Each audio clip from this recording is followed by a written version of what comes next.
నట్టికుమార్ గారు నమస్తే సార్. నమస్తే నమస్తే అండి. నట్టికుమార్ గారు, మనం ఎలక్షన్స్ ముందు state result, central result accurate గా ప్రిడిక్ట్ చేశాం. అంటే మీరు స్టేట్ అవును. రిజల్ట్ ఎంతైతే వస్తుందన్నారో అలాగే డిట్టో వచ్చింది. సెంట్రల్ అవును. లో బీజేపీ కంప్లీట్ గా గవర్నమెంట్ ఫామ్ చేసుకోలేదు, కంపల్సరీ ఎన్డీఏ కూటమి సపోర్ట్ కావాలన్నారు, అదే జరిగింది అనమాట. సో మనం అవును. ఏమైతే చెప్పామో ఎలక్షన్స్ ముందు అదే జరిగింది. ఎలక్షన్స్ అయినాక మీతో ఇంటరాక్ట్ అవడం ఫస్ట్ టైం కాబట్టి మళ్ళీ అది ఒకసారి గుర్తు చేస్తున్నాను అనమాట Yes. ప్రేక్షకులకు Yeah. కూడా. యా. అంటే ఇంకా అది ఒకటండి. ఆనందం ఏంటంటే ఆ రోజు కూడా నేను పబ్లిక్ లో తిరిగిన తర్వాత జనాల్లో వెళ్ళిన తర్వాత ఆ జనాల్లో ఉన్న నాడిని మనం పట్టగలిగాము. ఆ జనాల్లో మనకి ఏంటంటే ఆ యాంటీ అనేది బాగా కనబడుతుంది. ఎందుకంటే 4:30 నుంచి ఓట్లలో కూర్చుని నించున్న వాళ్ళందరూ కూడా సైకిల్ సైకిల్ సైకిల్ అనడం, గాజు గ్లాస్ అనడం ఒకటి. మార్నింగ్ ఏదైతే ఈ మొత్తం టోటల్ గా డ్వాక్రా మహిళలు వీళ్ళందరూ కూడా మొత్తం టోటల్ గా ఏదైతే పెన్షన్దారులు వచ్చారో వాళ్ళు కూడా కొంత మట్టుగా సైకిల్ సైకిల్ అనడం, ఇదంతా వన్ సైడ్ కొడుతుంది అనేది మాత్రం అర్థమైపోయింది. అందుకే మీకు ఆ రోజు కూడా చెప్పాను, అవును. వేవ్ కొడితే మాత్రం మనం ఆపలేమంటే ఒక వేవ్ కొట్టుకొస్తుంది, ఆ వేవ్ కొట్టుకొస్తే మాత్రం ఆపలేమని చెప్పాను. యా. ఇదంతా చంద్రబాబు నాయుడు గారిని పవన్ కళ్యాణ్ గారిని చూసి ఓటేశారు. Yeah, definitely. సెంట్రల్ అది ఫెయిల్ అయింది, అది మనం ముందే అనుకున్నాం. అవును. ఏమంటే సెంట్రల్ చేల్సో బీస్ చేల్సో పాస్ అంటున్నారు, ఇది ఏది జరగదు. ఎందుకంటే మోడీ గారికి నార్త్ లో గ్రాఫ్ తగ్గింది. వాళ్ళు ఏమన్నారు, స్వీప్ చేస్తుంది రాజస్థాన్ అంటే నేను చెప్పాను మినిమం 10 సీట్లు వస్తాయండి అని. ఒక్క మధ్యప్రదేశ్ మనం అనుకున్న దానికంటే ఒక్క సీట్ వచ్చింది అంతే. యా. అది మధ్యప్రదేశ్, గుజరాత్ ఒక సీట్ వచ్చింది, వాళ్ళు కూడా స్లీప్ అన్నారు అది. అలాగే మీకు ఛత్తీస్గఢ్ లో స్లీప్ అన్నారు, అదొక 2 సీట్లు వచ్చాయి అక్కడ.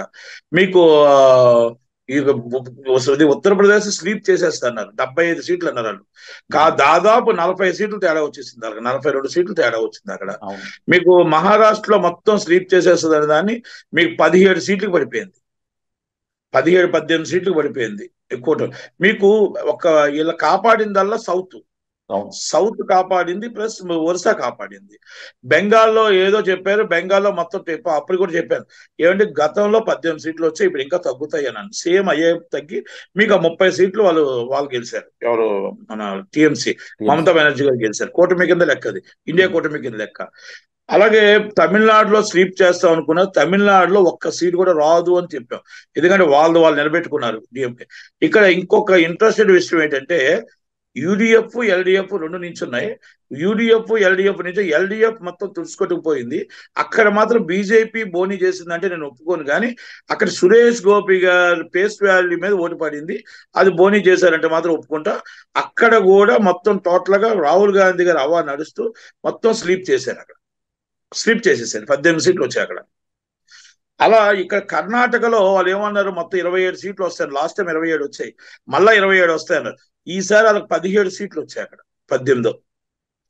అక్కడ మొత్తం టోటల్ అక్కడ తేడా వచ్చింది, గుజరాత్ తేడా, పంజాబ్ మొత్తం టోటల్ కాంగ్రెస్ హవా నడిపించింది.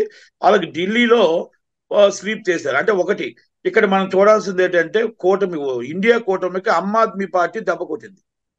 ఆమ్ ఆద్మీ పార్టీది జనాలు ఏంటంటే అది అది స్కామ్ నిజమని నమ్మారు.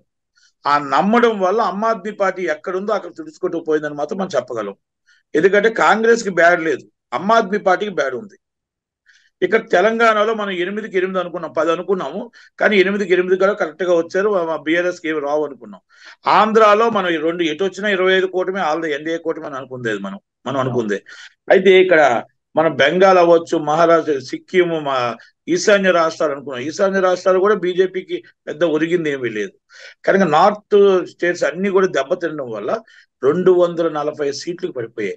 ఇది బెటర్ పర్ఫార్మెన్స్ అని రాహుల్ గాంధీ గారు, కానీ ఇంకొంచెం పర్ఫార్మెన్స్ చేస్తే మాత్రం ఆ గవర్నమెంట్ ఫామ్ చేసేవారు ఇండియా కూటమి. కానీ ఇప్పుడు కూడా 3-4 ముచ్చటే ఎన్డీఏ గవర్నమెంట్ ఎప్పుడు కూడా ఇప్పుడు భయపడుతూ చేయాలి. ఒక హిట్లర్ రాజ్యం నడిపిన, మొత్తం ఏదైనా నాది రాజ్యం నడిపిన మోడీ గారికి ఇటు చంద్రబాబు నాయుడు గారు అవ్వచ్చు, అటు నితీష్ కుమార్ గారిని ఎప్పుడు డేంజరే. చంద్రబాబు నాయుడు గారు ఏంటంటే పవన్ కళ్యాణ్ గారికి మాట ఇస్తే నిలబడతారు, కానీ నితీష్ కుమార్ గారు డేంజరే, సిండే నితీష్ కుమార్ గారికి 20 సీట్లు ఉన్నాయి. అలాగే బయట సింగిల్ సీట్లో ఉన్నారు. వీళ్ళందరూ కూడా బెటర్, మొత్తం టోటల్ గా ఏ టైంకి ఏం జరుగుతుందో తెలియదు. కానీ ఇది 3-4 ముచ్చటాన్ని ఎందుకు అంటున్నానంటే ఇక 1 year 2 years ఉంది ఆయనకి 75 సంవత్సరాలకి.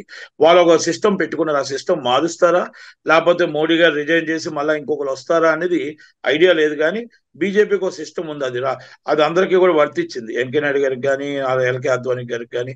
కనుక అది కూడా మోడీ గారికి వర్తిస్తుంది అని అనుకుంటున్నాను. ఎందుకంటే వాళ్ళు ఒక మాట మీద ఉంటారు. RSS is a different.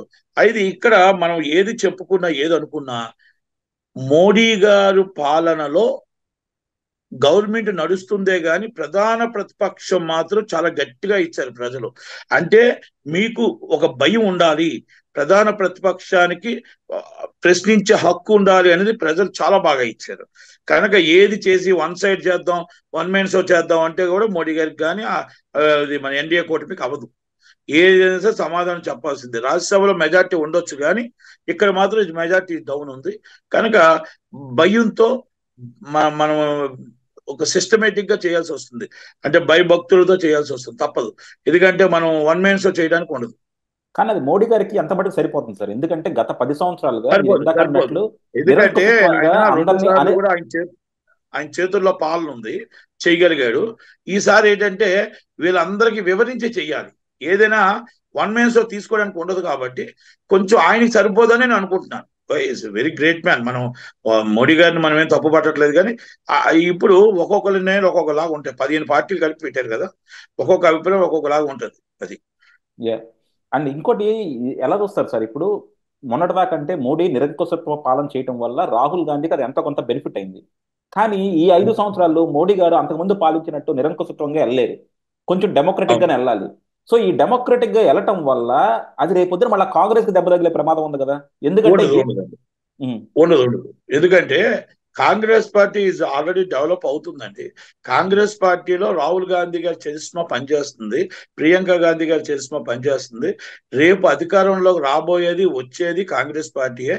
రేపు వచ్చే సంవత్సరం వచ్చే రాష్ట్రాల్లో కూడా కాంగ్రెస్ పార్టీ జెండా ఎగరవేస్తుంది కన్ఫర్మ్. బీహార్ కానీ ఉత్తరప్రదేశ్ కానీ కూటమి, ఇండియా కూటమి 100% గాలి ఉందండి. మహారాష్ట్ర ఇవన్నీ కూడా రేపు రాబోయేది ఇండియన్ కూటమి కనబడుతుంది, సూచనలు కనబడుతున్నాయి. ఇంకెక్కడా కూడా వీళ్ళకి ఇంక బీజేపీకి ఎదురుగా లేస్తుంది. బీజేపీ అనేది 15 సంవత్సరాలు చేసింది, 10 సంవత్సరాలు చేసింది, ఇంకా 5 సంవత్సరాలు చేయగలుగుతుంది. కానీ 100% ఎదురుగా లేస్తుంది. దాంట్లో మనం ఒప్పుకోక తప్పదు. ఇంకా అందుకే అంటున్నా నితీష్ కుమార్ గారు ఎప్పుడైనా చేతులెత్తి వచ్చాను. అంటే నితీష్ కుమార్ గారు చేతులు ఎత్తేసినా సరే చంద్రబాబు గారు సపోర్ట్ చేసినంత సేపు వాళ్ళకి డోకా లేదు. కానీ నితీష్ కుమార్ గారు చంద్రబాబు గారు కూడా చేతులు ఎత్తేసారనుకోండి, వాళ్ళిద్దరూ చేతులెత్తే గవర్నమెంట్ పడిపోద్ది. కానీ చంద్రబాబు గారు ఆ పని చేయరు. చంద్రబాబు గారికి కావాల్సిందల్లా ఆయన రాష్ట్ర అభివృద్ధి కావాలి. ఎన్డీఏ పక్షాన్ని నించున్నాం, ఎన్డీఏ పక్షాన్ని గెలుస్తున్నాం. ఎన్డీఏ పక్షాన్ని మాకు రాష్ట్ర అభివృద్ధి కావాలి, మా పోలవరం పూర్తి కావాలి, మా రాష్ట్రం డెవలప్ కావాలి, మా పరిశ్రమలు రావాలని కోరుకుంటాడు తప్ప ఎప్పుడు కూడా ఆయన డబుల్ గేమ్ కానీ లేకపోతే నేను విత్డ్రా చేసుకుంటానని కానీ ఏ రోజు అనలేదు, ఏ రోజు అండ కూడా అనగా. అలాగైతే మీకు ఇండియా కూటమికి వెళ్ళిపోయాడు కదా ఆయన. అవునవును. ఎందుకంటే ఈ రోజు ఇండియా కూటమికి వెళ్తే ఆయన ప్రధానమంత్రి కూడా చేస్తామనే అంత స్థితిలో ఉన్నారు. అయినా సరే కాదనుకొని ఆయన ఎన్డీఏ కూటమితో ఉన్నారు. ఒక కమిట్మెంట్ ఈజ్ ద మ్యాన్. ఆయన వెరీ సీనియర్ జర్నలిస్ట్, పొలిటీషియన్. ఆయన ఎప్పుడు కూడా ఒక కమిట్మెంట్ తో ఉంటాడు. ఆ కమిట్మెంట్ ఎప్పుడు కూడా దానికి కట్టుబడి ఉంటాడు. డెఫినెట్ గా చూద్దాం సార్. ఎందుకంటే ఒకటి చంద్రబాబు గారు ఏంటంటే ఆయన ఎప్పుడు ప్రయారిటీ అలా రాష్ట్రానికి రావాల్సిన నిధులు, రాష్ట్రానికి రావాల్సిన పరిశ్రమలు, రాష్ట్రానికి హక్కులు. సో ఈ మూడింటిని సాధించుకోవడం మాత్రం ఆయన ఎప్పుడు కూడా కమిటెడ్ గా ఉంటారు. సో ఇప్పుడు కూడా ఎన్డీఏలో అలాగే ఉండి మన పోలవరాన్ని, అమరావతిని కంప్లీట్ చేస్తారని ఆశిద్దాం sir. Thank you very much sir.